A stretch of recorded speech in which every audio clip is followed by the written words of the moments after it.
Poetry is the microcosm of my subatomic universe.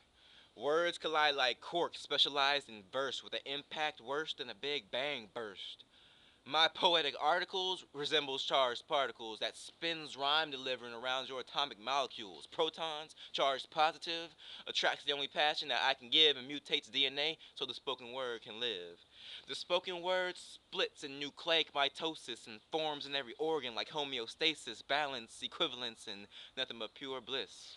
While the functions of X and Y chromosomes genetically inherit variables X to my questions of why, while the answers feed proteins, amino acids, and nutrients inside, inhale and breathe life. So I can spit another line and with the audience make a connection on the basis of good vibrations. Every stranger is my neighbor through 6 degrees of separation, so we must preserve this earth for subsequent generations. That's why I excel renewable lyrical energy with no carbon emissions. The youth must be introduced to word power, not just smog and pollution and reducing the ozone layer. Poetry moves swift like a heat wave or wind pressure and can shake the ground past what the Richter scale can measure. Self-expression is a treasure, and therefore it comes with a cost.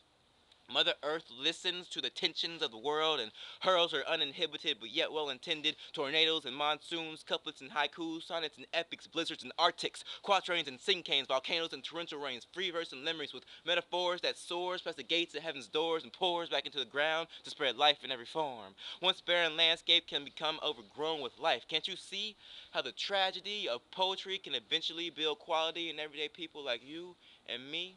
This art is growth from a seed to a tree. Photosynthesized on most electromagnets you can't even see.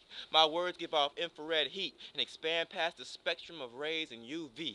The depth of my soliloquies can refract light wave energies. I scribe translations of those vibrations to reflect the light of truth beyond optical capacity. Poetry is the sun in my heliocentric universe, transmitting wordplay in binary from the first red giant to the last white dwarf. Time is my pen, space is my pad, thus the continuum stays on course.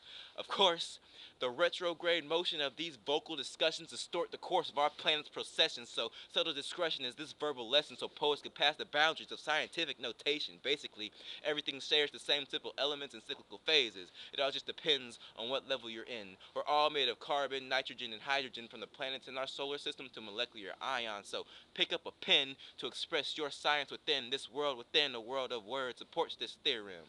Poetry is the cosmic orbit in my ever-expanding galaxy.